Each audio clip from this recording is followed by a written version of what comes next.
Welcome back, everybody, to Todd's 10. I am, of course, your host, Todd Kiper Jr. Doing a little camera adjustment right off the bat. Not exactly the best placement by me. Of course, the self-made crew, COVID-19, allows me to do this myself. Usually I have a crew, makeup guy, film guy. Really miss Steve. Steve, hope you're doing well. Anyways, looking at the matchups here, we're going to get right into it. Another big week. Saw some big upsets last week. Mike Rowan taking out Brett Kohler, two-time defending champion. Big upset. Aaron Rodgers had a big Monday Night Football game. We had two games of Monday Night Football. Two for the price of one. Walmart, Target, all kinds of free discounts. Go there. Of course, this broadcast brought to you by Petco. Petco, when you need a pet, go to Petco. Wasn't their best slogan, but guess what? This is going to be one of the best weeks we've ever seen in fantasy football. We're just going to get right into it. Speaking of Brett Kohler, One Nation under Todd, coming off his first loss of the year. Hasn't had a victory in 2 weeks, coming off a tie the week prior to Mike Boyd. Does he have what it takes to beat Big Goth TDs? That's right, Big Goth TDs. Size C, double D, 32, 36, 38. Those numbers are even, not prime numbers. And will this be a prime matchup for Tyler Canning? That's right, a good name change. Let's see if it is a primetime matchup for him. Looking at the quarterback matchup, Deshaun Watson coming off a coach firing. I think he has a nice day against Jacksonville. Facing against Patrick Mahomes in Las Vegas. I think Mahomes always has the advantage going into the matchup, but I wouldn't be surprised if Watson outscores him this week. I think it's a really even matchup there at the quarterback position. Now looking at the running back position, Dalvin Cook, Alvin Kamara, Chris Carson versus Kareem Hunt.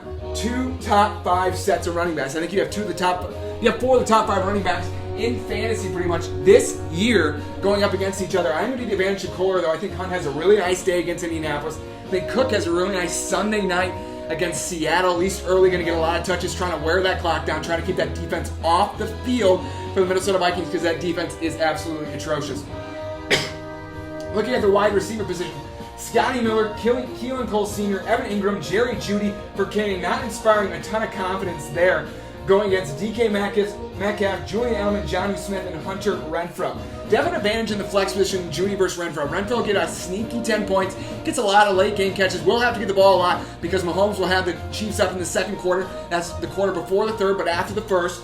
But looking at it here, I think the advantage goes to Kohler again. I think DK Metcalf has a huge day against what is a suspect Vikings secondary. Julian Edelman will have an even better day if Jarrett Stidham is behind the quarterback position for the New England Patriots. Looking at the defense is not really a big deal. I think both have good defenses. Colts, Steelers, Ryan Suckup versus Will Lutz. Advantage Kohler, projected 127.2 for him, 118.3 for Big Goth TDs, 36, double D, double C, double B, double L for Tyler Canning. I'm predicting Brett Kohler comes out with a victory this week. That's right, folks. Moving on to our next matchup. I know your time is valuable. Coming off a huge week, Mike Rowan. The guy's worth the squeeze. It was worth the squeeze last week. Got orange juice, apple juice, cranberry dreams, Fleetwood Mac, very popular viral video. That's us bringing in pop culture to these broadcasts. That's something we're looking to do, get a little bit more mainstream. Get the people watching, get the people going, get the people enjoying. You know, it's what gets the people going. Kanye, Jay-Z, famous album. Anyways, looking here, Camper's got a camp 2-2. A little bit of a struggle the past couple of weeks. But let's look at the matchup and see if that struggle will continue. Teddy Bridgewater, of course, going against Matt Ryan. Again, all eyes will be on the AFC South that weekend. And I think Matt Ryan's going to have a bigger day. Looking at the running back position, Melvin Gordon, James White versus Miles Sanders and Jerick McKinnon. Pretty even matchup there. I think Gordon has a nice day, but I think Miles Sanders has an even better day against what is a pretty good Pittsburgh defense. I think Sanders is going to see a lot of PPR, a lot of catches, of course, with this league being 1 PPR per catch point. I think that's big for Camper. That's big for Miles Sanders.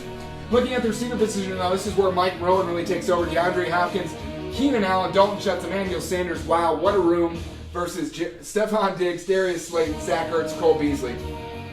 Tight end position, a little bit of suspect for me. I think Schultz has another big day. I think Zertz, pop in your face, red, pimple, all that kind of stuff. Zach Ertz, I think, does have a bigger day, though. The advantage, though, clearly in the wide receiver room is DeAndre Hopkins going against the New York Jets. Keenan Allen going against what is a suspect New Orleans team. Something feels off in New Orleans. The voodoo is off. Somebody went to a voodoo kind of specialist, stirred up a stew, put up some like purple smoke because they always lose to the Vikings, some kind of purple smoke still in the air, still lingering over New Orleans. Of course, all the best of the people in that area, of course, because of the hurricane coming. But again, I'm going to give the advantage to Mike Rowan in the wide receiver room. So I got a little track there, went a little Weather Channel on you. This is, of course, my audition tape for the Weather Channel. Looking at it here, defenses, pretty even. New Orleans against the Chargers, Broncos against New England. Again, a lot depends on who the quarterback is for New England there. Justin Tucker, of course, got to give the advantage to him. Rowan's projected to lose by 11 points, but guess what?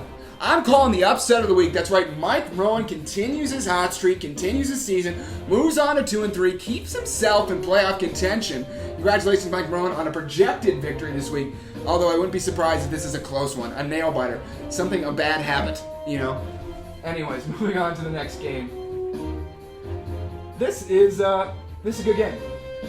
It's a good game, mixing things up. Chris Tolman versus 1-3 versus Fetch Edson Yeager. Tolman put up a huge point total last week. Joe Mixon put up some huge point totals last week. He mixed it up, stirred up the pot, stirred it very well, but not enough for a victory. Went down to what if Godwin was one of us. Now looking at the matchup here, Justin Herbert versus Dak Prescott. Herbert, it's a little bit tougher matchup against New Orleans. Prescott coming off a 500-yard week. Got to give the advantage there to Jordan Mallon. Looking at the running back position, Joe Mixon, James Conner, Calvin Ridley, Will Fuller, Dalen Waller, Jamison Crowder for Tolman. Just listed a lot of names there. Hope you're paying attention, everybody. Now looking at the positions for Mallon, Todd Gurley, James Robinson, Michael Thomas, Devontae Parker. Those are good names. George Kittle, also a good name. Their parents named them well. You got to be proud when they put that name in the birth certificate. They're like, wow, that's a good name. Our son's going to be in the NFL someday. That's why we named him the way we did. George Kittle, obviously an NFL name. Couldn't have done anything else. Don't see that guy working at Whole Foods, Target, grocery shop, or Walmart. Working at Arrowhead Water, another one of our sponsors. Congratulations, Arrowhead. When you're thirsty, drink Arrowhead. But looking at it here, I'm going to give the advantage to Fetch Edson Yeager. I think he's got the advantage as well. Gurley going to have a nice day against Carolina. Houston, Robinson going to have a good day against Houston. George Kittle going to have a huge day against Miami, especially after getting 15 targets last week. Now looking at the flex position, this is where I think it gets a little suspect. Deebo Samuel, Jamison Crowder. Deebo Samuel losing so many targets to Kittle, losing targets to Brandon Ayuk. Jamison Crowder, really nobody else to throw to on the New York Jets squad. Sam Darnold's going to feed him like you need to feed a baby food. We're talking Gerber, Johnson & Johnson, not getting tears in your eyes, not going to be crying from that flex position this week, Chris Tolman, because I think you have the advantage there. Rams defense, clear advantage over the Seahawks against Minnesota. I think Minnesota gets a lot of late garbage points, and I think they keep that game interesting. Going up against Washington and Kyle Allen, the Rams will thrive. Also, we got the goggles here. Rodrigo Blankenship going against Koo, who is projected not to play at the moment. Big advantage here for Tolman, 9-point advantage, and that's why he's projected to win at 124.2 to 120.3, but I'm still going to have to go with fetching Edson Yeager. Assembled quite the squad there, quite the team, quite the squad.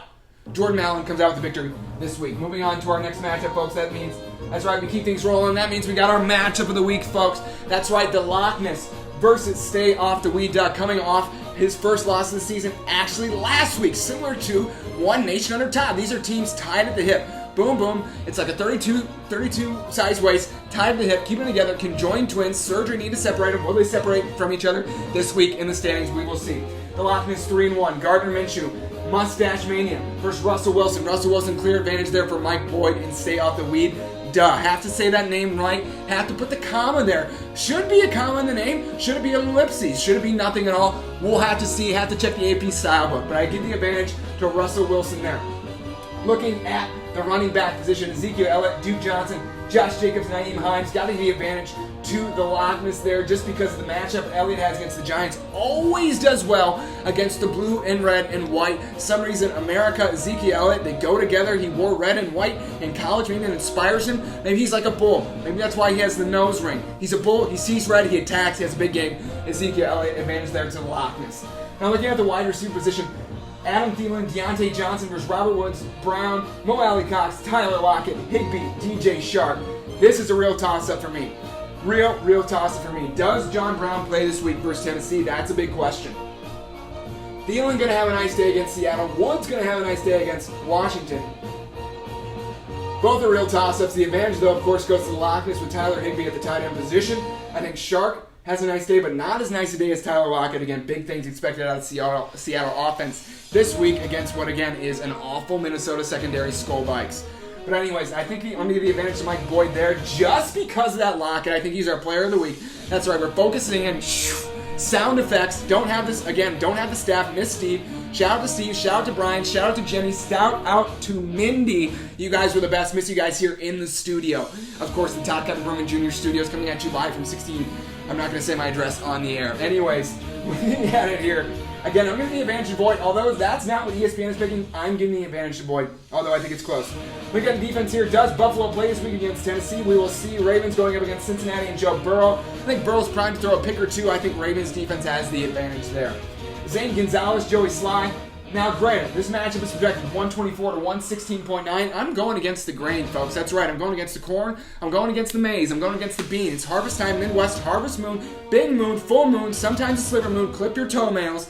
Anyways, what I'm talking about, folks, is I'm talking about an upset victory for Mike Boyd. He has stayed off the weed, and he has captured himself a victory this week, although it would be...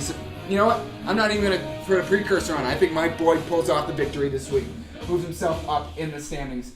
Now, looking at the next matchup here, that's right, we have 3 matchups left, folks. Stay with us. My voice is going, so I apologize about that. King of Tyreek Hill versus What If Godwin was one of us. What If Godwin was one of us. Biggest favorite of the week, Josh Allen versus Ben Roethlisberger. Part of the factor, again, do they play that game in Buffalo? Is it played? If not, that's a big factor for What If Godwin was one of us. But at this time, you got to give the advantage to Josh Allen. Kenny Drake, Jonathan Taylor, Clyde Edwards, Josh Kelly. That's a pretty even matchup. I'm going to give the advantage to What If Godwin was one of us. Edwards-Helaire primed to have a big day. I think Kelly also has a big day for the Chargers, especially with Austin Eckler coming up limp with one of those hammies. Really limping himself off, really not doing well, not feeling good, probably on bed rest at the moment. Best out to you, Austin Eckler. Advantage, What If Godwin was one of us. Now, the receiver position is where King of Tyreek Hill has the advantage because he has Tyreek Hill.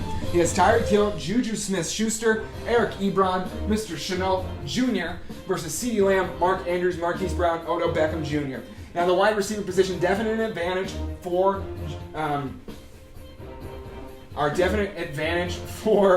Trey Nelson. The tight end position, the flex position, though, an advantage for Jeff Up. So take it as what you will. I got a lot of people blowing me up right now. Apologize for text coming on the screen. I don't think you can read them right now. A lot going on in Todd Kiper Jr. life. Sorry for the delay in the video again. Looking at here, though, looking at the defense, there's a lot of good things going on, a lot of crazy stuff. You know, I'm just going to get right to the pick here. I think Jeff Up does come out with the victory this week, moves to 4-1 again, a perennial contender. Nothing against Trey Nelson's team. This is a solid squad that's been assembled. Just not his week, not his week. Week 5 is not his week. Unfortunately, we'll move to 1-4. Going to have to really battle going to the rest of the season to make the playoffs. This is a guy who's been to championship games, so this is a guy who's been to the playoffs. Been to the playoffs multiple times. Wouldn't be surprised to see him there at the end of the year. But what if Godwin, if one of us, comes up with a victory this week? Moving on to this next game. This was a tempting matchup. You know what? I'm going to call this Matchup of the Week, Part 2. That's right. Team America. Justin Bollinger, look for the street sign in your mail. Inside joke there. Not an outside joke, not outbound sales, not inside sales. Inside joke. Keep it right. That's a little wink, wink, little woo-woo, if you want to know what I call it. But anyway, Team America going up against Team Sex, still looking for that first victory of the year, having the worst luck I've ever seen of a fantasy team. Might want to go find yourself a 4-leaf clover, an Irishman, a leprechaun. Leprechauns generally have a 4-leaf clover in the hat. Take it off the hat, throw the hat in the ocean, kick the leprechaun in there if you have to, but take the 4-leaf clover. That's good luck. All that other stuff I mentioned will not ruin the luck of the 4-leaf clover. It translates over. It's a very easy translate. Some people say you have to cast some kind of magical Irish hymn, some kind of Irish folk song. Guess what? You don't, Team Sex. Go find yourself a 4-leaf clover. Anyways, looking at Team America here, coming off a huge week. Drew Brees versus Jared Goff, the battle of 15-point quarterbacks. I think Jared Goff has the advantage there for Team Sex, going against what is a suspect Washington team. Looking at the running back position, Ronald Jones Jr., Mike Davis versus Antonio Gibson, Myles Gaskin. Guys who wouldn't have projected to be really in a ton of starting lineups to start the year. I think the advantage does go to Bollinger there. Davis is doing really well in Carolina with Christian McCaffrey out. Jones probably has a nice night against Chicago as they pound the ball late as they go up big on the Bears. I'm seeing Tampa Bay having a nice game tonight.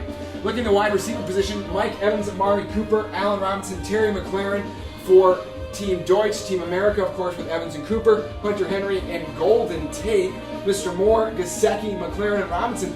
It's going to be a surprise here. As much as I like Mike Evans' matchup against the Bears today, as much as I like Amari Cooper as a player, as a receiver, as a former Alabama guy, he's a good player, seems like a nice guy, a generous guy, makes a lot of money, good for him. But I'm going to give the advantage to Team Sex here. I like Moore in the flex versus Golden Tate. I like Gesicki against San Francisco. I think Fitzpatrick is going to be slinging the rock, throwing the football. Sometimes a rock is associated as a football. Sometimes associated as a basketball. It's a versatile term. It's just like rocks. They're versatile. Sometimes they have little crystals in them. Sometimes they just have dirt on them. Sometimes you just skip them across the pond. Whatever you have to do, a rock is versatile. Ryan Fitzpatrick is versatile. Throw into Mike Gesicki this week. Advantage for him. Now looking at the defenses here, 49ers going against Miami, Cowboys against the Giants. Both have tasty matchups. I'm going to give the advantage to nobody there. And Elliott versus Gostowski. Gostowski advantage there if they play for Team Sex. And I'm going to go with the upset of the week. Public enemy number 1 is Team America. I know it's crazy to say. I hate myself even saying it. But anyways, Team Sex is going to get his first victory of the week. I think he's earned the karma, the instant karma. Instant karma is going to get you this week. Justin Bollinger talking smack all week. Talking smack on Todd Kiper Jr. Rumors on the street are I think Team Sex comes out with his first victory this week. Congratulations, Eric Toy. Finally, on to our last matchup. I know you guys are sitting on the edge of your seats right now, mainly because your seat is just an edge. It's not actually a seat with a back. Get your guys yourself with a seat with the back. Get a little back support there. Watch out for the lower back. Can hurt, can cramp. Been there, done that. Back pain, not good. Laying on the couch, also a smart deal. Watch this on the couch. Watch with the football. Watch with some pretzels. Watch it with our sponsor. That's right, Bud Light. Congratulations, Bud Light. When you're laying on the couch and watching Todd Kiper Jr., crack a Bud. This Bud's for you, Bud Light. Anyways, looking at the matchup, Kyler Murray versus Lamar Jackson. Both guys that can run, both guys that can throw. Going to give the advantage to Lamar. I think he has a really nice week against the Bengals. Usually does very well against AFC North opponents. Looking back the running back room, Max Chicago great has Le'Veon Bell and Mr. David Johnson versus Devin Singletary and Devontae Freeman. Both have very uninspiring running back rooms. But I am giving the advantage here to Max Chicago great again. I think there's something about Le'Veon this week. Maybe he has a bounce back. Maybe he tries to show that he's still got some left in the tank. Not sure if Singletary plays either. So that's what's scaring me away a little bit there. Coach Nick McCullough, B's knees. Looking at the wide receiver position, Tyler Boyd, Robbie Anderson, Travis Kelce, A.J. Brown for Kyle DeGroot, Cooper Kupp, Greg Ward, Hayden Hurst, T.Y. Hilton for coach. That's right, Nick McCullough, coach. This guy is a football coach. He knows cover 2, knows cover 3, not as well versed on cover 4, learning cover 4. Once he does take that next step, moves up in the next level of coaching. But I'm going to have to give the advantage here to Kyle DeGroot. I love Tyler Boyd against that matchup against Baltimore. I think he has a really nice night. Although Cooper Kupp is going to have a big day against Washington as well. Robbie Anderson really been clicking with Teddy Bridgewater. Greg Ward, not as a sure thing, going up against what is a tough steel curtain Pittsburgh secondary. Travis Kelce, though, is going to have a huge game for the Kansas City Chiefs versus Hayden Hurst, who I think will have a nice game for Carolina. A.J. Brown, if he plays, definite advantage there over T.Y. Hilton. Overall, this match was projected 114.3 for Max Chicago. Great again, 107.2 for Coach's team. Good squad. Coming off, I believe, 2 straight victories, the Bees knees. But I think it's going to be a little L for him this week. I think Max Chicago great keeps his team in playoff contention. Both of these teams are still in playoff contention. That's not taking away from either of these teams. Although Coach was wishing some ill scoring against me this past week, Todd Kiper Jr., you and Bollinger conspiring against me. I will bring you down. I will bring you down. But anyways, I'm kidding. You're both in playoff contention. Both wonderful people. Hope you're doing very well. But anyways, looking at the matchup here, I'm going to go with Max Chicago great again. And that's Todd's 10, everybody. I'm your host, Todd Kiper Jr. I hope you all have enjoyed this show, this preview, this Week 5 preview. Have a great rest of the day. Have a great rest of the weekend. Happy football, everybody.